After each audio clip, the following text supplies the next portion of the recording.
Kia ora, in this video, I'll be showing you how to finger crochet headband with t-shirt yarn. But first, you may want to check out our video on how to transform old t-shirts into yarn before we get started. You want to have your yarn unraveled a bit and create a slip knot at the beginning. It's just like tying a regular knot, but you want to pull the yarn without the end of the yarn going completely through the loop and tighten the knot. Adjust the loop so it's loose enough to slip on and off your finger. Starting your first row of stitches, you create a loop by bringing the yarn over your finger, then grabbing the first loop and pulling it over and off your finger. Repeat this to create a chain. I made 5 stitches for the width that I wanted the headband to be. This is up to you to decide. Now for the second row, you want to keep the loops we'll be creating on the same finger. You want to find the first gap in the stitch and put your finger through and pull the yarn out to create a new loop, then add it to your finger. Keep doing this until you've created a loop for each stitch. Make sure your loops aren't too tight to work with.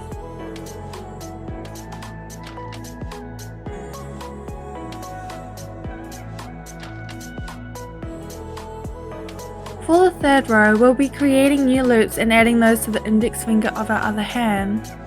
You want to put your thumb through the last loop on your finger and pull the yarn through to create a new loop. When you add the new loop to your other hand, remember to have your yarn in front of your hands and not behind. Continue to make new loops and add them to your other hand.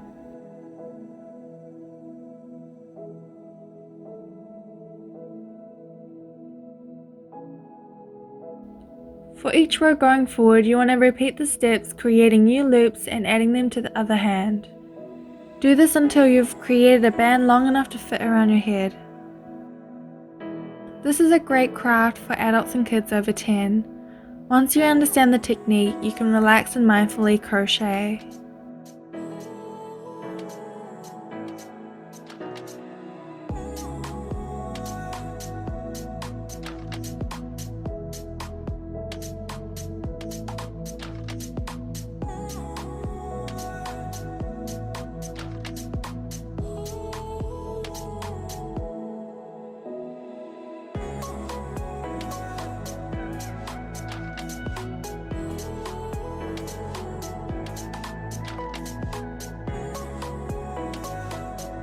I am close to finishing my yarn, so I want to connect the last row of loops to my first row.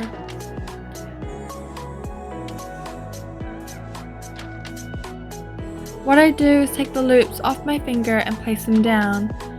Then grab the start of my crochet and find the first stitch closest to the end of my working yarn. You want to pull the yarn through the first stitch, then the first loop, the second stitch and the second loop, and so on. Once you have pulled the yarn through the last loop, you want to tie a knot on the same yarn and weave excess yarn through the stitches of your headband. And that is how you crochet a headband. I think this headband will make a great ear warmer during winter as well. I hope you give this easy craft a go, and if you want to make a bigger project, try making an infinity scarf with this technique. If you love what we do and teach, follow us on Facebook and Instagram and check out our website. Thanks for watching.